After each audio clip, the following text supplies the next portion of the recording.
Assalamualaikum dear students, hopefully you are all doing well. Welcome to the platform of Nanik Academy. I'm your host Mohammad Zulqarnain. तो students आज के इस video के अंदर हम अपनी 9th क्लास केमिस्ट्री जो हमारी न्यू बुक है इसका नेक्स्ट टॉपिक स्टार्ट करते हैं जिसका टाइटल है हमारे पास आइसोटॉप्स। स्टूडेंट्स ये टॉपिक बहुत इंपॉर्टेंट है और इसकी इंपॉर्टेंस जो है वो इस तरह से है कि आने वाले 2-3 लेक्चर्स के अंदर हम जो है वो इसी टॉपिक को जो है वो कंटिन्यू करेंगे, इसी के कॉन्सेप्ट्स जो है अप्लाई होंगे और इनफैक्ट बाकी तमाम चैप्टर्स के अंदर भी कहीं ना कहीं जो है उसका एक इंपॉर्टेंट रोल होगा। तो स्टूडेंट्स हम देखते हैं कि आज का टॉपिक हमारे पास क्या है, isotopes and their atomic masses. Students देखें आइसो जो है ना, आइसोटॉप्स ये दो लफ्जों से बना है कि आइसो और एक टॉप। आइसो का मतलब होता है सेम या फिर इक्वल, ठीक है। टॉप जो है ये लफ्ज निकला है टॉपोस से, इसका मतलब होता है पोजीशन। क्या होता है स्टूडेंट्स? पोजीशन या फिर प्लेस। अब स्टूडेंट्स आइसोटॉप्स क्या है? ये हमारे पास एक एटम है ना, हमारे पास जो डिफरेंट एटम्स हैं, ठीक है। वो एटम्स आपको पता है कि एटम के अंदर 3 उसके अहम पार्टिकल्स हैं, इलेक्ट्रॉन, प्रोटॉन और न्यूट्रॉन। अब स्टूडेंट्स होता क्या है, हमारे पास जो एक एलिमेंट है ना उसके जो न्यूक्लियस के अंदर जो न्यूट्रॉन्स हैं, ये कुछ एटम्स के अंदर न्यूट्रॉन्स 1 या 2 ज्यादा होते हैं, कुछ के अंदर कम होते हैं। मतलब न्यूट्रॉन्स की तादाद जो है वो एटम्स के अंदर मुख्तलिफ होती है। अब उन न्यूट्रॉन्स की तादाद मुख्तलिफ होने की वजह से वो जो हमारे पास एटम्स हैं उनका मैस नंबर चेंज होता है। क्यों? क्योंकि हमने पढ़ा था जो मैस नंबर है वो किस पर डिपेंड करता है, वो डिपेंड करता है प्रोटॉन्स और न्यूट्रॉन्स को मिलाकर। सम ऑफ प्रोटॉन्स और न्यूट्रॉन्स को मिलाएंगे तो मैस नंबर बनेगा। प्रोटॉन्स एटम्स के अंदर चेंज नहीं होते, न्यूट्रॉन्स चेंज होते हैं। न्यूट्रॉन्स चेंज होंगे तो ऑटोमेटिकली मैस नंबर तब्दील होगा। जब मैस नंबर तब्दील होगा तो उस एटम की कई सारी शक्लें बनेंगी जिससे हम आइसोटॉप्स कहते हैं।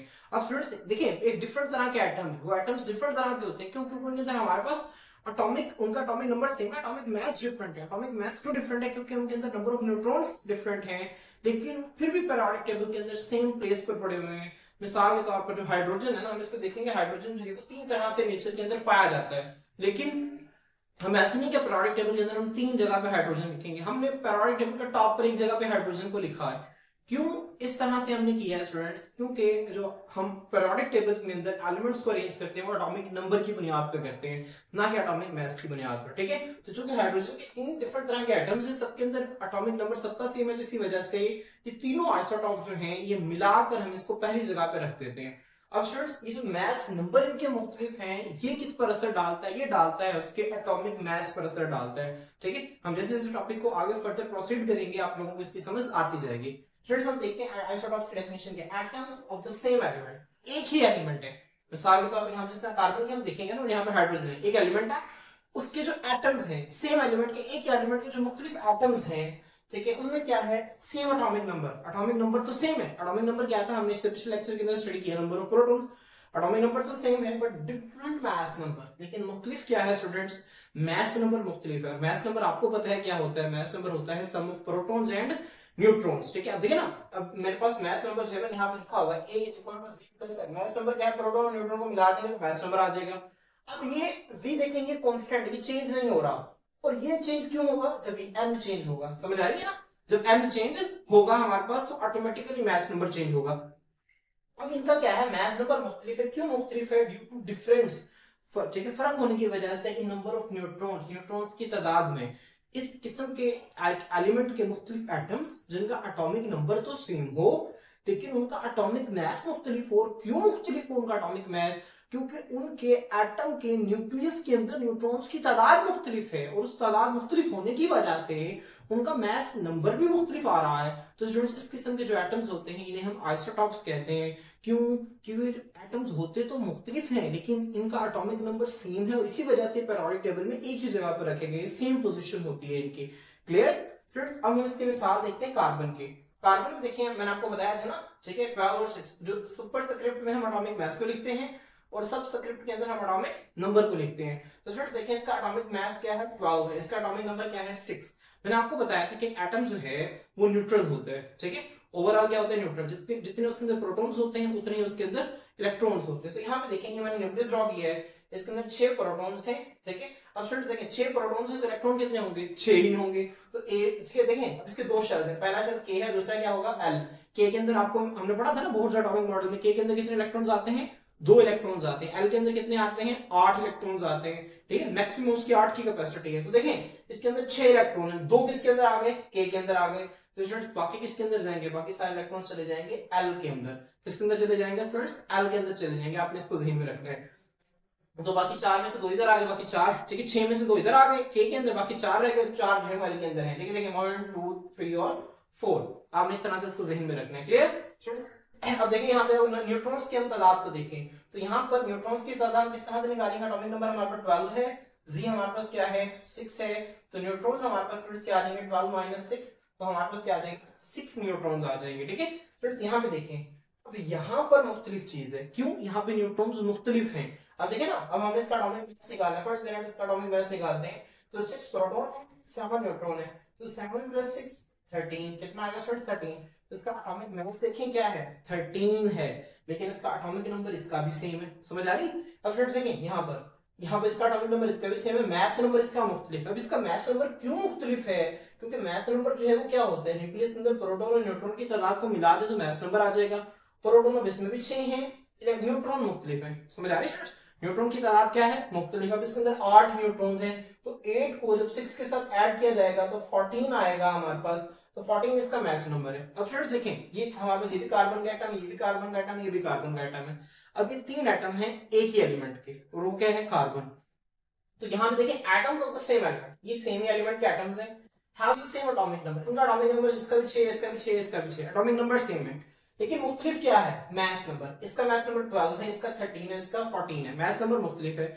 अब इसका मास नंबर मुख्तलिफ क्यों है, due to difference in number of neutrons, neutrons की तादाद मुख्तलिफ है, यहाँ पे 6 न्यूट्रॉन्स है, यहाँ पे 7 है और यहाँ पे 8 न्यूट्रॉन्स हैं, तो ये जो तीनों हैं ये एक दूसरे के क्या हैं स्टूडेंट्स आइसोटॉप्स हैं, क्या हैं आइसोटॉप्स हैं, ठीक है। तो आइसोटॉप्स क्या होते हैं हमारे पास, आइसोटॉप्स हैं वो एटम के ऐसे एलिमेंट्स होते हैं जिनका एटॉमिक नंबर तो सेम होता है लेकिन एटॉमिक मास मुख्तलिफ होता है। क्यों मुख्तलिफ होता है, क्योंकि उनके अंदर न्यूट्रॉन्स की तादाद मुख्तलिफ होती है, ठीक है। तो मैं उम्मीद करता हूं आपको इसकी समझ आ गई होगी। स्टूडेंट्स यहाँ पे देखिए आइसोटॉप्स हाइड्रोजन एटम के, अब हाइड्रोजन एटम है ना हमारे पास स्टूडेंट्स, मिसाल के तौर पर इसी तरह से है जैसा फर्ज करें हमारे माहौल के अंदर हाइड्रोजन गैस है ना, मैं उसको लूंगा, अच्छा मैं उसमें देखूंगा, अच्छा ये इसमें से देखें ये मैं कुछ एलिमेंट्स हैं वो प्रोटीन होंगे, कुछ में ये होंगे, कुछ ये होंगे, कुछ ये होंगे, ठीक है।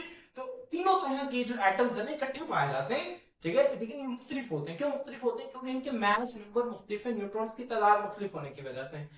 हाइड्रोजन के ना 3 आइसोटॉप्स हैं, इन तीनों के अलग अलग नाम है, एक को हम कहते हैं प्रोटीन, क्या कहते हैं मिसाल पढ़े प्रोटीन, दूसरे को हम कहते हैं ड्यूटेरियम, क्या कहते हैं स्टूडेंट्स ड्यूटेरियम, तीसरे को हम कहते हैं ट्रिटियम, क्या कहते हैं ट्रिटियम। फिर से दोबारा पढ़े प्रोटियम ड्यूटेरियम ट्रिटियम, दोबारा प्रोटियम ड्यूटेरियम ट्रिटियम, दोबारा पढ़े स्टूडेंट्स प्रोटियम ड्यूटेरियम ट्रिटियम, ठीक है। शायद आप लोगों को याद हो गया होगा। प्रोटियम को देखें स्टूडेंट्स, अब देखिए यहाँ पर अब हमने इसको लिखना फिल करना है। अब इसके अंदर प्रोटॉन्स कितने हैं, एक प्रोटॉन है, न्यूट्रॉन कितने हैं 0, तो इसका मास नंबर स्टूडेंट्स कितना होगा 1 + 0 1, तो मास नंबर को हम ऊपर लिखेंगे। इसके अंदर मुझे बताएं इसका एटॉमिक नंबर कितना होगा, बराबर एटॉमिक नंबर कितना होता है, नंबर ऑफ प्रोटॉन्स, हाइड्रोजन के पास एक ही प्रोटॉन होता है तो उसका एटॉमिक नंबर भी आ जाएगा 1 आ जाएगा, ठीक है स्टूडेंट्स। हमारे पास अब आपको ये एमसीक्यू में दे दिया जाए, हाइड्रोजन लिख दिया जाए, सुपरस्क्रिप्ट में भी 1 हो, सबस्क्रिप्ट में भी 1 हो, तो ये क्या होगा प्रोटियम होगा।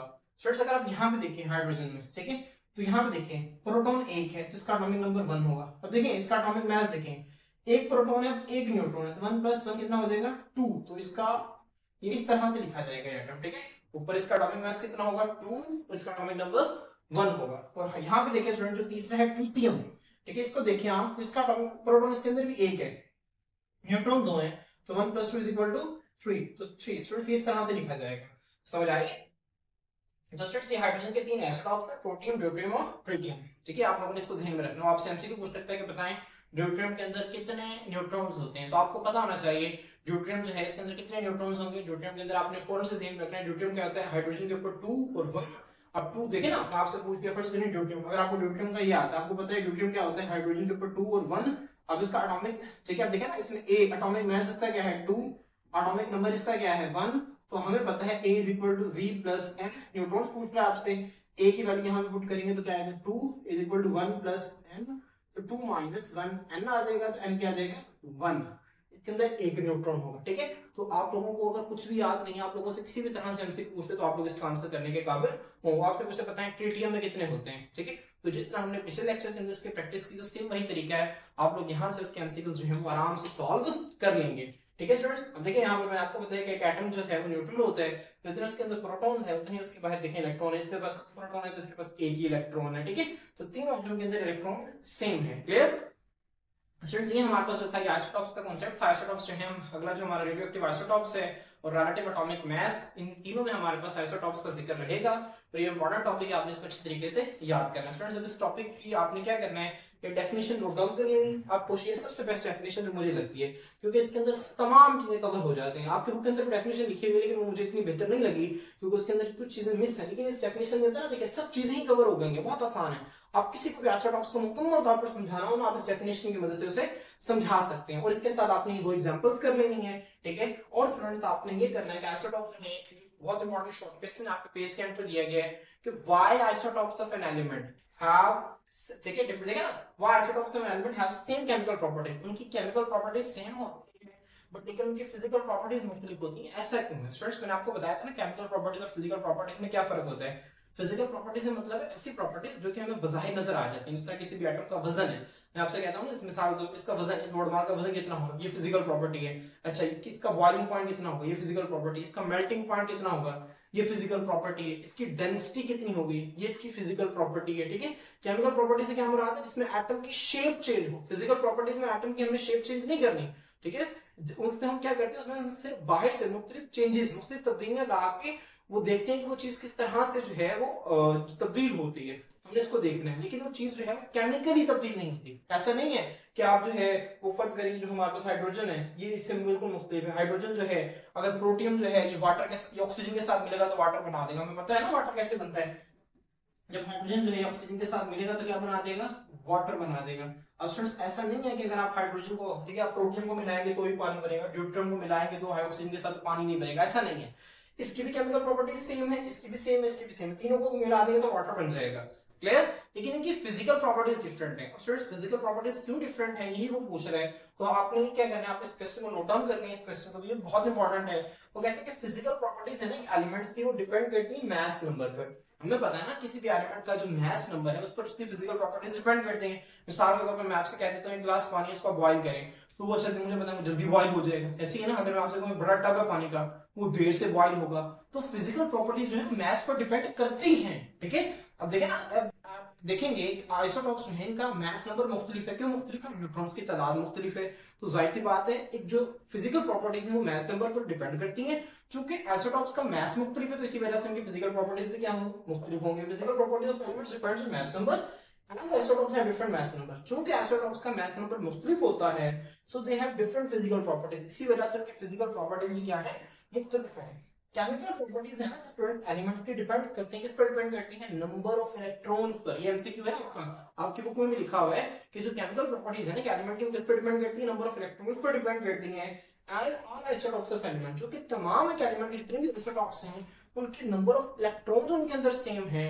इसी वजह से तमाम की क्या है केमिकल प्रॉपर्टीज जो है वो हमारे पास सेम है। ठीक है स्टूडेंट्स, होपफुली यहाँ तक आपको लेक्चर आज का समझ आया होगा। स्टूडेंट्स, आप लोगों के एक असाइनमेंट ये है, हमने इससे पहले चैप्टर के अंदर हमने एलोट्रोप्स पढ़े थे, एलोट्रोपी पढ़ा था, याद है ना, वो क्या होता है। अच्छा स्टूडेंट्स, मैं आप लोगों को नहीं बता रहा, आप लोगों ने क्या करना है, उसका लेक्चर आप लोगों ने नहीं लिया, अगर आपको नहीं आता तो आप उसको सुन सकते हैं, वीडियो को सुन सकते हैं। आप लोगों ने मुझे दो फर्क बताने एलोट्रोप्स और आइसोटॉप्स में। ठीक है, differentiate between allotropes and isotopes. ये आप लोगों की असाइनमेंट है जो कि आप लोग मुझे कमेंट सेक्शन के अंदर बताएंगे, और जिसका जो है वो सबसे ज्यादा अच्छी होगी असाइनमेंट, ठीक है, उसको मैं खुद अप्रिशिएट भी करूंगा।